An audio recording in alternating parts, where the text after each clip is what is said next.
Bien, buenos días, buenas tardes, buenas noches. Estamos en podcast aquí en Babel Latino con un programa nuevo que se llama Extremo Centro porque queremos estar dinámicos. Extremo Centro más que otra cosa, más allá de ideologías o no, que siempre sabemos y con claridad quiénes somos, qué queremos y nuestro pensamiento es la dinamicidad de permitirnos los diálogos. Aquí estamos con Mauricio Barahona y nuestro invitado del día de hoy, Janet Patricia Sosa, que les saluda también y les agradece siempre a seguidores, a quienes nos puedan ver, pues seguimos con nuestra historia babeliana.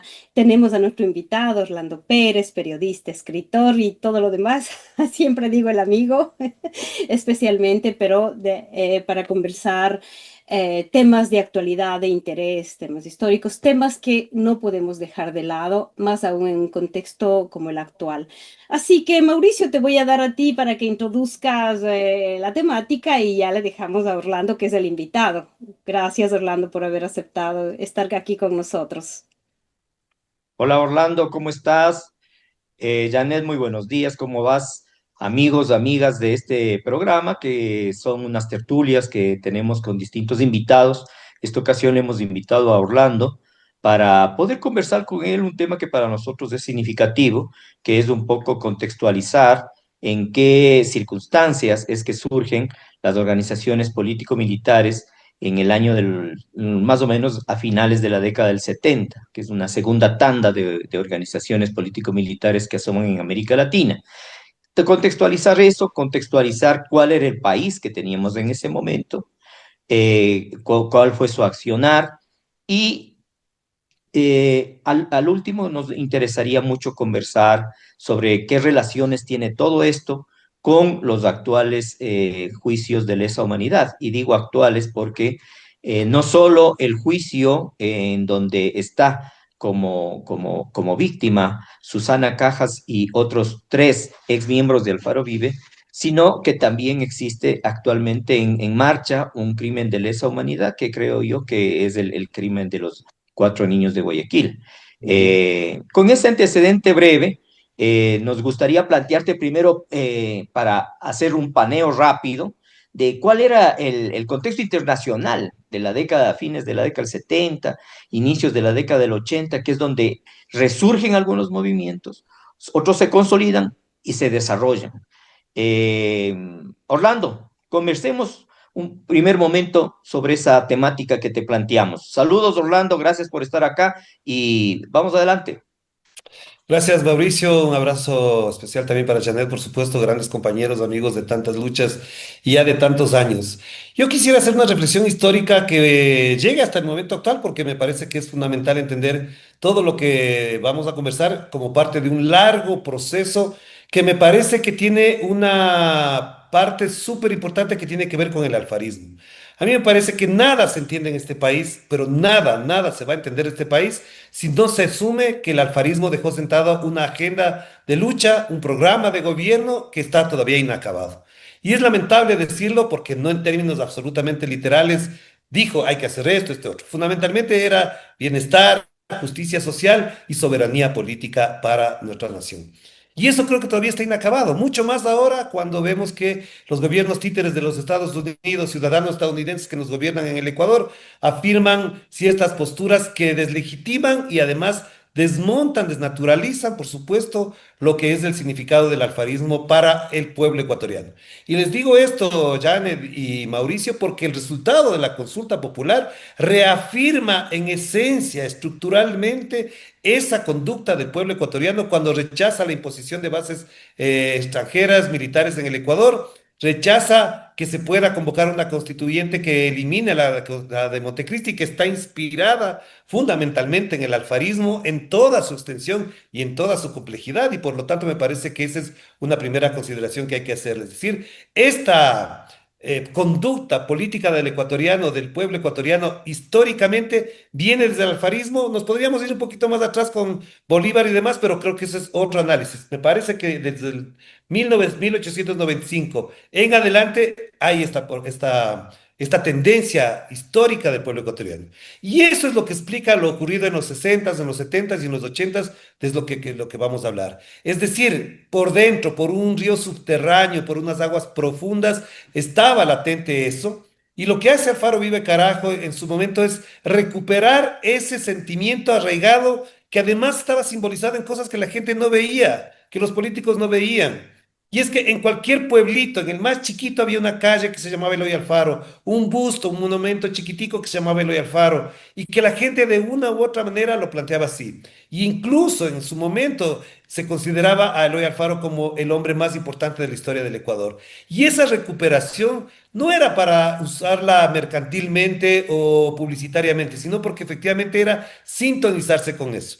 Y no nos olvidemos que además la lucha de Alfaro fue una lucha armada, fue una lucha guerrillera, fue una lucha montonera, fue una lucha de los pueblos. Y me parece que lo más valioso que hace en ese momento Alfaro Vive el Carajo y las organizaciones político-militares que se activan bajo ese mismo espíritu es retomar ese modo de lucha que en ese momento era válido, legítimo y sobre todo necesario por lo que ya se había visto en América Latina, tanto en Cuba, Nicaragua, etcétera, etcétera. Es decir, Sin duda. creo que era un momento muy importante y en esas condiciones, termino con esto, y en esas condiciones además añadiría un detalle que no es menor. La izquierda ecuatoriana venía atravesando por una crisis muy, pero muy jodida. Desde los años 45, cuando de alguna manera con la gloriosa se reactiva el Partido Socialista, el Partido Comunista, después vienen los 60 con algunos partidos políticos y movimientos de izquierda, que el PCMLE, que el MIR, etcétera, etcétera, pero no logran estructurarse ni ser leales o correspondientes con la postura que habían tenido, que es decir, la lucha hasta las últimas consecuencias y si es armada, mucho mejor, que la tenían en sus programas de gobierno, que las tenían en sus doctrinas políticas. Y a mí me parece que esa respuesta de Alfaro Vive a lo que digo primero como parte de un proceso histórico y a la crisis de la izquierda es lo que da una amplificación enorme y una convocatoria a muchos jóvenes, no pocos, muchísimos jóvenes, pero también a líderes de izquierda, a líderes sociales, a líderes campesinos. Incluso tuvimos en las filas del Faro Vive Carajo a sacerdotes progresistas que venían de la teología de la liberación, que en ese momento quizás no se entendía, pero que después tuvimos un papa como Papa Francisco, que también nacía de esas doctrinas, de esos pensamientos. Sí, Bueno, sí, otra, efectivamente. Sigue, Janet, sigue. sí, otra cosa importante que se debería señalar en este caso como contextualización de lo que estás diciendo, Orlando, es el hecho de que teníamos el poder oligárquico de León Febres Cordero que gana justo en ese proceso que estábamos nosotros constituyendo. Alfaro Vive prácticamente fue en la transición y ahora tenemos igual la oligarquía en el poder. Entonces, ¿qué significó? Por lo menos históricamente son dos momentos que marcan una diferencia Bien y que una haces esta igualdad. puntualización porque yo no creo que Osvaldo Hurtado sea tan diferente a Febres Cordero. La única y gran diferencia de Febres Cordero en ese momento era que él fue un tipo mucho más represivo y violento, pero el sistema, el régimen que sustentaba primero Jaime Roldós, pues Osvaldo Hurtado y después incluso el señor León Febres Cordero era el mismo, es decir, atados a la línea, por ejemplo, de en ese momento de la doctrina de seguridad nacional en el Ecuador, en América Latina en general. Segundo, a un proceso de financiarización de la economía, una bancarización de la economía que nace en los 70 con la dictadura. Ahí nacen los bancos de Guayaquil, nace todo el señor, por ejemplo, Danilo Carrera. Todo ese aparataje y esas figuras, los Acosta en el Banco del Pichincha, el señor Fidelegas también, están naciendo como una estructura política, económica muy poderosa, oligárquica, que lo que hace con Febres Cordero, digamos, es solamente arraigarse con lo que está, como lo que está pasando ahora con Daniel Noboa. Es decir, ellos que estaban construyendo un régimen aparentemente liberal, aparentemente democrático, ven una ruptura con León Febres Cordero y ven al mismo tiempo que hay una respuesta por parte de las fuerzas subversivas, insurgentes del Ecuador, y ahí un poco se rompe el paradigma de que la democracia es la última solución a todos los problemas de este país. Yo por eso creo que efectivamente en esas épocas, en los 80s, hay unos rasgos que se actualizan ahora, por ejemplo, con la incorporación de un actor que también es complicado y es complejo, y que son las Fuerzas Armadas. Porque las Fuerzas Armadas de los setentas, nacionalistas, etcétera, democráticas, también un poco influidas y repelentes a lo que pasaba en el Cono Sur, tuvieron una postura un poquito más democrática, un poquito más patriótica, y con Febres Cordero, en cambio, con la presencia de asesores de gringos, israelitas, cambian una postura casi que a la fuerza. Tan es así que después de los ochentas, después de lo ocurrido con Febres Cordero, de todo lo demás, comienza a surgir dentro de las Fuerzas Armadas una corriente de pensamiento que termina en el famoso Libro Blanco, que es Pero esa te, postura aparentemente política, democrática en defensa de las instituciones y de la democracia del país. te corto ahí un ratito porque nos saltamos un tema que para mí es muy importante, que es el contexto internacional en la época en que surgen.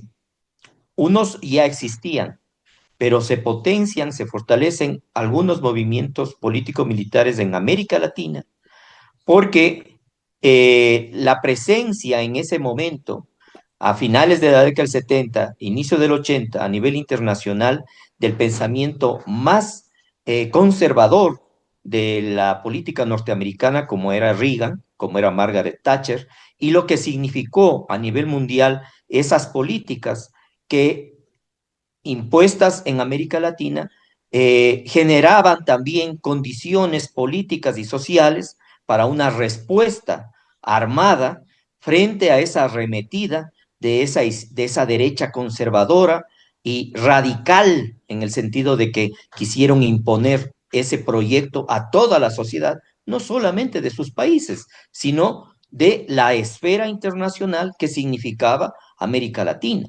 No olvidemos que en ese momento, a medida en que iba creciendo la importancia, la presencia de ese pensamiento neoliberal extremo, también iban surgiendo las respuestas. Era ascendente el crecimiento de guerrillas en El Salvador, en Nicaragua, en el Guatemala, en Colombia, y de hecho, la revolución nicaragüense es producto de ese momento y es respuesta a ese momento. Y la revolución de Nicaragua, sin duda, es un elemento que nos inspira a los jóvenes que fuimos parte de Alfaro Vive Carajo y de otros movimientos como MPL y otros que existían, de los cuales tú fuiste parte. Claro. Entonces, ¿qué nos inspiró? Nos inspiró la revolución nicaragüense. Eso nos inspiró en gran medida y nos inspiró el radicalismo de ese pensamiento neoliberal que estaba en ascenso. Eso me No, de gustaría que acuerdo. contextualicemos un Ajá. poco más esa parte internacional.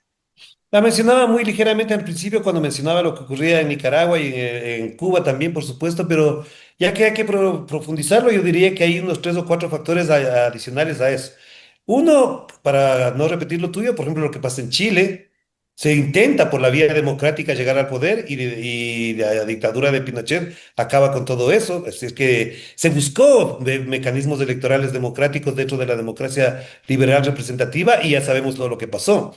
No nos olvidemos que pasó también en Argentina con las dictaduras militares y también en Brasil, donde también hubo movimientos guerrilleros, donde, por ejemplo, Dilma Rousseff es una de las guerrilleras más destacadas y que después llega a ser presidenta de la República de Brasil. Y por supuesto lo de Colombia con el M-19, que ahora tenemos un presidente, nada más que nada menos que Gustavo Petro, que formó parte de las filas del M-19, y tenemos en Uruguay a Pepe Mujica, que era parte de los Tupamaros, que también llega a ser presidente de la República.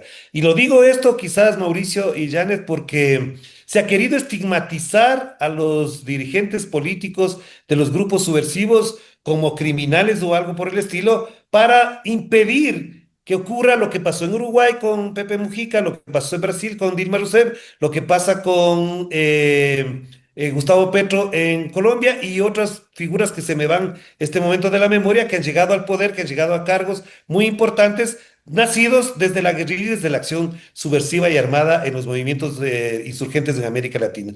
Pero también hay otro detalle que no hay que olvidar, cuando tú mencionas los casos de Nicaragua, de Guatemala, de El Salvador, miren lo que pasó también ahí entonces en Centroamérica, es decir, donde se cocinaba lo que ahora ya prácticamente lo vivimos los ecuatorianos, que es todo un espacio de control de los Estados Unidos para que el tráfico de drogas circule libremente por esa zona y los gobiernos de Nicaragua, de El Salvador y de Guatemala ahora y ahora también Honduras impidieron esa consolidación de un espacio libre para que ellos hagan lo que les dé la gana, sobre todo con el tráfico de drogas.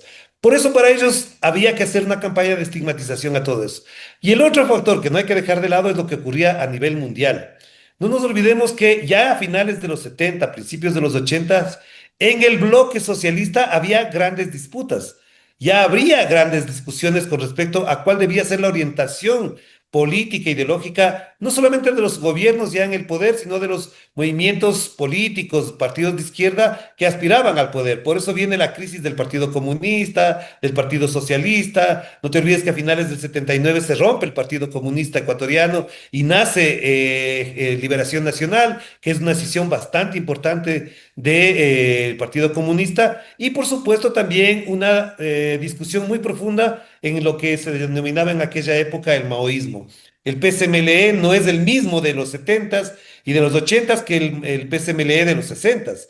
Y creo que ahí es muy importante considerar que en el Ecuador la disputa que teníamos en las universidades y desde el colegio, te acordarás, Mauricio, desde el colegio ya teníamos esa discusión ideológica si nos íbamos con los maoístas, con los moscovitas o con los chinos o con los cabezones, etcétera, y nosotros decíamos, no nos encontramos en ninguna de esas tendencias y como se dice ahora, buscando una tercera vía, nosotros decíamos, recuperemos lo esencial de todo lo que todos ellos dijeron y nunca lo hicieron. Es decir, la disputa directa, frontal, contra el poder oligárquico que había en aquel entonces. Sí, una de las cosas que nos lleva a este diálogo contigo, Orlando, es esto. O sea, cuando analizamos los delitos de lesa humanidad, que de hecho está ahora mismo en un proceso, todos los casos nuestros fueron parte de esos delitos, pero también hay la otra parte política, que es donde queremos enmarcar. Nosotros buscábamos el poder a través de la revolución.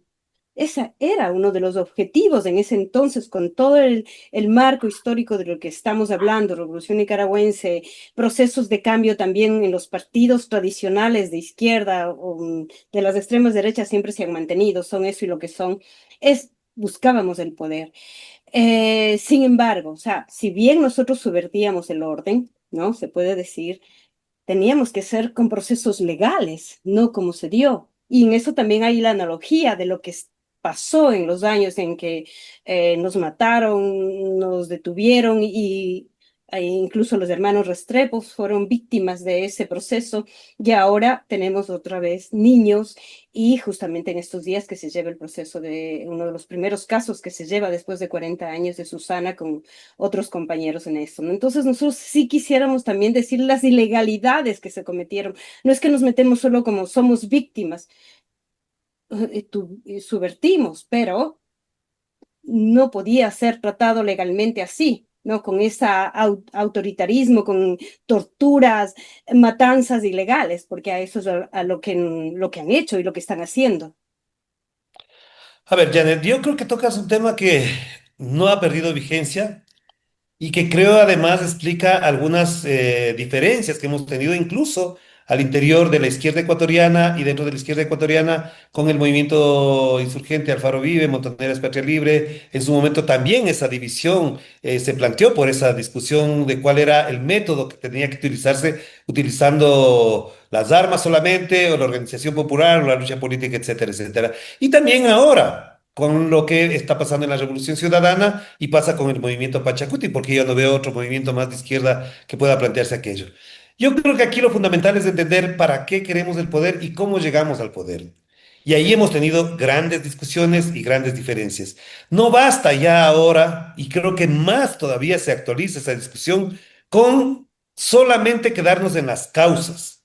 Es decir, en la causa del animalismo, en la causa del ecologismo, de la antiminería o del feminismo, o etcétera, etcétera. Es decir, me parece que ahí hay una discusión bastante compleja que no la hemos asumido. Porque ha habido compañeros, incluso dentro de los que fueron de Alfaro Vive o de que estuvimos en la subversión, que también hemos estado discutiendo por qué razón hay que tomarse el poder para transformar la realidad.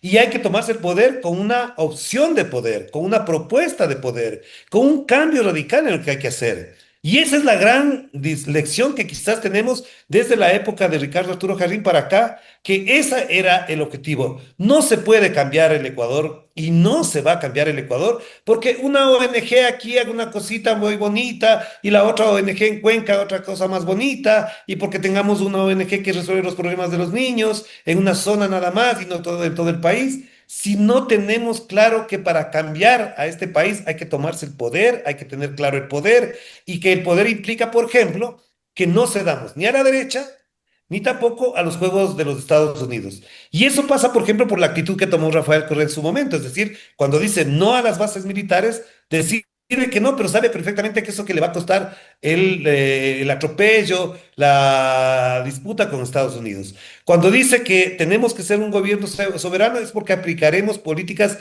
nuestras. Y de esas hicieron muchos en la Revolución Ciudadana, que es un proceso político que también es producto de todas estas luchas anteriores, pues. Y por eso la Asamblea Constituyente de Montecristi teníamos a una infinidad de compañeros y compañeras, unos más conocidos, otros menos conocidos, que también nacieron del proceso de Alfaro Vive, que estaban en calidad de asambleístas o que estaban en calidad de asesores o formaban parte de los equipos técnicos de la redacción de la Constitución de aquel entonces. Yo mismo fui secretario de comunicación de la Constituyente y el gran debate que yo desarrollé y impulsé y que tuve grandes disputas era el elemento que es central que hasta ahora sigue siendo polémico, que es el campo de la comunicación. Porque ya desde aquel entonces nosotros sabíamos que los medios de comunicación obedecen a una agenda totalitaria, represiva, oligarquia, economicista, neoliberal, etcétera, etcétera. Y la Constitución recoge esos postulados en el capítulo de la comunicación cuando establece fundamentalmente la existencia de tres sectores, el comunitario, el público y el privado. Y eso creo que es un avance importante que ahora parecería que algunos desconocen. Por lo tanto, digo yo, a propósito de la pregunta que me parece válida, lo que está ahora en este juicio de lesa humanidad no solamente es la sanción a los responsables directos, sino también es la disputa entre esas dos visiones de un sector oligárquico que avala lo que hacían los militares o que le decía a los militares lo que tenían que hacer frente a unos muchachos que no éramos ni criminales, no éramos ni delincuentes, ni éramos terroristas, sino luchadores sociales en el pleno sentido de la palabra. Y por lo tanto, en esta disputa, lo que ha habido de por medio es una campaña mediática de estigmatización, de desconfiguración y además de deterioro de una imagen de las víctimas para convertirles en victimarios. Yo mismo he sido víctima de eso, con una campaña atroz, porque quizás ahora, y es feo o no es bueno tampoco decirlo tan así, pero es la única figura pública que ha estado dando pelea constantemente y abiertamente contra los medios de comunicación y por lo tanto me sacan unos estigmas de que yo he asesinado a Julano, he asesinado a Sutano, cuando saben perfectamente que no es así. Pero el objetivo es deslegitimar la lucha a través de estigmatizar a las figuras políticas que enfrentaron a estos gobiernos y que los seguimos enfrentando todavía. Bueno, a mí me parece importante, primero, ampliar un poco el criterio este de que quienes constituimos esos proyectos con un carácter político-militar éramos únicamente luchadores sociales. Sí, esa es una gran verdad. Veníamos de luchas sociales. Quienes confluimos en esas organizaciones, Alfaro Vive o MPL u otros, eran gentes que venían de luchas estudiantiles, de luchas campesinas, de luchas obreras, etcétera.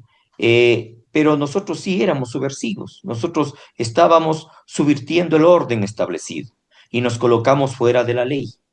Pero eso no justifica ni valida el hecho de que el Estado, para combatir a quienes nos declaramos en rebeldía frente al Estado ecuatoriano, tomamos las armas y desarrollamos un accionar que, como dice Janet, nosotros sí teníamos un proyecto de hacer una revolución profunda con transformaciones que se mantengan en el tiempo y que sean impulsadas y desarrolladas por el pueblo ecuatoriano. Teníamos ese objetivo, ahí surge lo que se llama el delito político, el delito que tiene un sentido, un fin último, que es la política. Entonces, me parece que sí hay que entender que éramos subversivos, pero que eso no justifica para que el Estado haya violado los derechos humanos fundamentales de quienes constituimos esos proyectos. Ahí es donde surge el tema de el derecho ligado a la lesa humanidad, a los crímenes horrendos que no son prescriptibles y que no se pueden justificar bajo ningún punto de vista y que no tienen que ver con los crímenes, supuestos crímenes que en el marco de una rebelión se puedan haber cumplido. Entonces, me parece que esa parte tiene que quedar clara porque la gente en general no tiene muy claro esta situación de que nos levantamos contra el Estado ecuatoriano porque no estábamos de acuerdo con el orden que se estableció. No Claro. olvidemos que en el 79 estamos en la reapertura democrática. Votamos por un proyecto de constitución, hubo un proceso electoral y hubo un presidente y parte de ese juego de la política es que llega al poder Febres Cordero. Pero nosotros nos declaramos en rebeldía frente a ese orden. A ver, Mauricio, yo creo que además frente a eso hay dos o tres elementos, ya no solamente históricos, sino creo que son esenciales en la vida democrática de una nación. Primero, no se pueden violentar los derechos humanos y parecería que es normal violentarlos. Y nosotros hemos respetado los derechos humanos, porque buena parte del discurso contra nosotros ha sido que nosotros violentamos los derechos humanos de los militares, de los policías, y eso no es cierto. Aquí nos han querido hacer ver como que nosotros fuimos y masacramos a decenas y a millones de policías, y eso es falso. Nosotros ni torturamos, ni secuestramos, ni desaparecimos militares, ni policías, ni a nadie por el estilo. De hecho, a las personas que incluso en su momento se retuvo, como en mi caso, por ejemplo, el doctor Enrique Echeverría, se le respetó absolutamente todo y se le entregó sano y salvo. Entonces, esas tonteras y medias que dice por ahí pasan porque tenemos que tener claro que luchadores, autoridades, militares y policías tenemos la obligación de respetar los derechos humanos y eso no se ha hecho. Nosotros los respetamos, nosotros no hemos violentado y por el contrario, militares y policías y todo ese aparato jurídico y mediático nos quiere estigmatizar como que nosotros fuimos en cambio los victimarios de todo aquello. Segundo, con respecto a estos asuntos, la democracia se asume y se vive en la medida en que tienes condiciones para participar democráticamente. Y a nosotros no nos dejaban participar democráticamente, no nos permitían participar. Y ahora incluso cuando, por ejemplo, destruyeron al partido Alianza País, era impedir que participe democráticamente. La Revolución Ciudadana tuvo que participar con partido prestado. Y ahora recién, después de 2 años, se tiene un partido político propio porque impedían. Entonces, habían problemas de orden incluso democrático, liberal, para impedir la participación política. Las organizaciones sociales, campesinas, indígenas, no tenían condiciones para luchar y para defender sus derechos y sus tierras y sus procesos políticos, etcétera, porque los perseguían. Y ahora con las leyes de inteligencia, de seguridad nacional, etcétera, también vuelven a hacer eso. Les bloquean las cuentas. Yo también fui bloqueado la cuenta. Tuve que ir al banco a resolver ese problema y no sabían cómo explicarme eso. Los dirigentes sociales son perseguidos, son escuchados, son monitoreados constantemente. Es decir, las condiciones democráticas tienen que ser de igualdad para todos y para todas. Por lo tanto, el creer que nosotros nos levantamos porque somos locos o arrebatados, cuando hay condiciones de poca posibilidad de participación, también da cuenta de eso. Y un tercer elemento que a propósito de lo que tú mencionas es clave, Mauricio, tiene que ver con que la realidad, eso que llamamos realidad, está demostrándonos que lo que hicieron los gobiernos liberales no ayuda ni siquiera al desarrollo económico del país, ni siquiera al desarrollo económico de las pequeñas empresas que estaba en el programa de Alfaro Vive y de Montoneras y de la Revolución Ciudadana, que es sobre todo que existe una muy buena y una gran clase media en este país. No existe eso.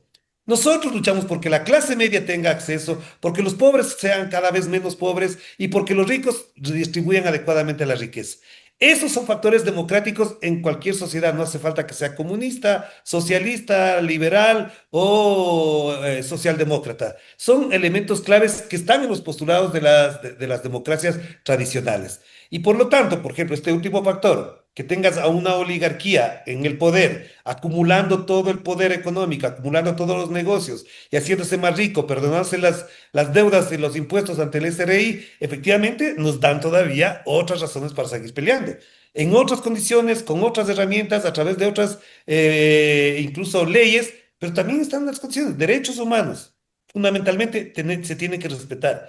La posibilidad de ejercer y hacer política se tiene que respetar. Y tercero, se tiene que tener un programa de gobierno y un plan económico para el bienestar de las mayorías y de todos, incluidos los empresarios, incluidos los oligarcas, pero con unos límites para que no se conviertan en economías y en grupos empresarios monopólicos de determinadas áreas. Por lo tanto, esos tres factores a mí me parece que están vigentes y se requieren aplicar y se requiere seguir luchando por ello.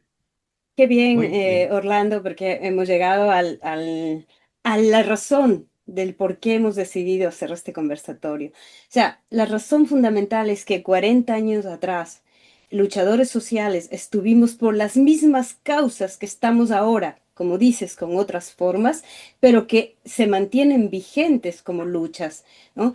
Y para mí también es simbólico, hoy es 10 de diciembre, Día de los Derechos Humanos. Este programa andará en onda después de 2 días, después de editarle, pero que más que nunca necesitamos poner en la agenda política de nuestro país y no solo a nivel mundial, considerando lo que está pasando a nivel mundial, derechas extremas, aquí en Europa, nazismos, volvemos a hablar de signos, de símbolos absolutamente nazistas, porque eso es, así es, el fascismo, el nazismo que pensábamos que ya era parte de una historia pasada, pues vuelven a estar vigentes.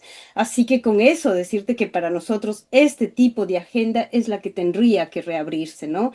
No simplemente para revictimizar nuestras situaciones y el caso que está llevando adelante en estos momentos Susana Cajas con con otros compañeros, hermanos y hermanas, sino como para poner en vigencia las causas que nos llevaron a buscar en ese entonces una revolución al poder. Esta vez no será, tiene que ser a través de la defensa de la democracia, pero una verdadera democracia. ¿No? Porque ese es el problema también, que no se sabe nunca. Ahora mismo Honduras, o sea, Trump que quiere imponerse una vez más, volver a colonizarnos como si no hubiéramos estado colonizados de una u otra manera. Entonces, para nosotros desde eso, Orlando, hay algo que decir, Mauricio, y si te dejamos la palabra final a ti, Orlando.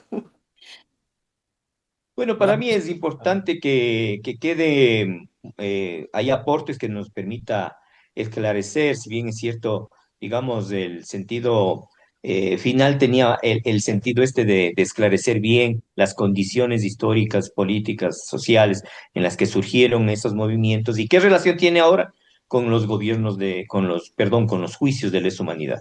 Yo creo que es muy importante, Orlando, que analicemos para finalizar, ¿cuál es la trascendencia de los juicios de lesa humanidad? ¿Qué es lo que le puede aportar al país? ¿Qué es lo que le puede aportar a la construcción de una democracia plena? De que estos juicios tengan un arribo y que hagan justicia en medio de tanta impunidad. Orlando. Mire, entonces para cerrar, esta pregunta es clave por lo que mencionaba anteriormente, porque ese juicio también es una disputa de orden político muy alta, porque es tres compañeros nuestros enfrentándose a todo el aparataje militar, policial, jurídico y estatal. Tres compañeros, que son nuestros representantes en la práctica, porque tú, Janet, como yo, fuimos torturados, fuimos perseguidos, etcétera, etcétera. Es decir, sentimos no en la misma dimensión, pero sí también de la misma mano sentimos el poder autoritario y oligárquico de aquel entonces. Entonces es una disputa de muy alto nivel.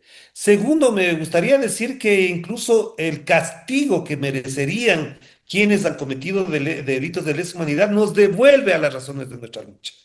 Es decir, si a ellos les castigan por haber hecho eso contra nosotros, quiere decir que lo que nosotros hacíamos no era un crimen, que no era un delito, sino que era una lucha que estaba planteada en términos absolutamente políticos. Y en esa lógica creo que es importante seguir hablando para no seguir cayendo en la lógica de que pedimos disculpas o que algo por el estilo por lo que hicimos, que creo que esa es una cosa que no la voy a hacer ni tampoco la voy a asumir en ningún momento. Y tercer elemento que me parece clave es que es justo en un gobierno oligárquico de derecha pro-estadounidense, con todo el aparato militar y ahora con más argumentos todavía y más herramientas para la represión, es que este juicio tiene que significar un castigo para esa tendencia que hay en este país de creer que aquí lo que debe funcionar es un aparato represivo, militarista, para poner en cierto orden a los revoltosos y a quienes no están de acuerdo con las políticas de Estados Unidos y del señor Daniel Noboa. Qué bueno que haya ocurrido en esto, a pesar de los 40 años de distancia, a pesar de que el juicio tenía que haberse resuelto en el año 2015, 2016, pero qué bueno que ocurra justo ahora, porque también coincide con el juicio que se está haciendo contra los militares, 16 y 17 militares de la FAE que desaparecieron, y estoy casi seguro que ellos fueron prácticamente los responsables de su asesinato, que son militares también amparados en el conflicto armado interno, en los estados de seguridad, en los estados de excepción, en los toques de queda, que son en la práctica lo que nos hacía en su momento el señor Febres Cordero. Entonces, ocurre en estos momentos muy simbólicamente también. Quizás ahí la historia es muy generosa con nosotros al habernos colocado en este momento a hablar de estos temas para tratarlos y abordarlos en esta dimensión histórica, porque si no, de otra manera, diría yo, el caso de lesa humanidad quedará como un mero trámite, como un proceso judicial más de los tantos que hay en este país, ¿no? Yo creo que además, después de esto, y quizás eso es una convocatoria a pensar colectivamente, hay que reivindicar estos elementos y estos factores de los que estoy hablando. Si es que se gana ese juicio, se sanciona a los culpables y si no, es más, con mucha más razón, activar de nuevo esta disputa porque es una disputa política del más alto nivel. Gracias, gracias Orlando, muchas Orlando, qué gracias. lindo. Janet, un saludo. Gracias a ustedes, que estén muy bien.